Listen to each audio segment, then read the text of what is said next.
తయారు చేసి గవర్నమెంట్కి ఇస్తే గవర్నర్ గారి అనుమతికి లేఖ రాసింది. ఆల్మోస్ట్ 3 months అవుతుంది. మేము అరెస్ట్ చేయాలనుకున్న గవర్నర్ గారి అనుమతి ఇవ్వకపోవడంలో అది కూడా అక్కడనే ఆగుంది. మేము చేయాలనుకున్న కుదరదు. ఇంకా కొనసాగింపుగా చెప్పాలంటే ఇక్కడ జర్నలిస్టులు ఉన్నారు, ఆంధ్రప్రదేశ్ రాజకీయాలు కూడా తెలుసు.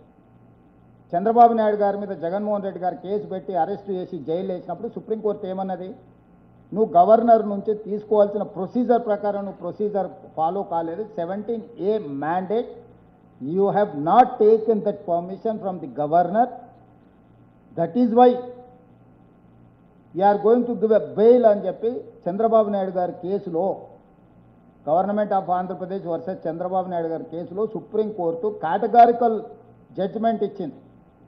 ప్రొసీజర్ ఫాలో కాలేదు కాబట్టి నువ్వు తీసుకున్న చర్యలన్నీ చెల్లవు అని ప్రొసీజరల్ వయలేషన్ మీద చంద్రబాబు నాయుడు గారికి సుప్రీంకోర్టు బెయిల్ ఇచ్చింది. ఈరోజు తెలంగాణలో అదే తప్పిదం మేము చేయదలుచుకోలేదు.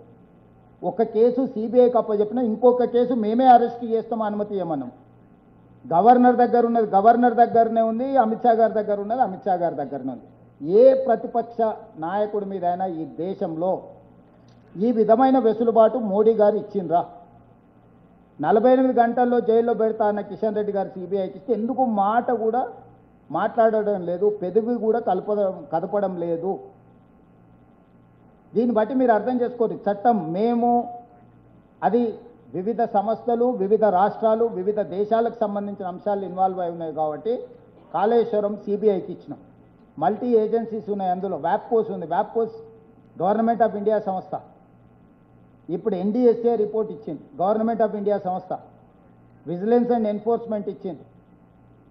Supreme court judge, Lokpal first chairperson, వీళ్ళందరూ ఇచ్చిన నివేదికలు ఉన్నాయి.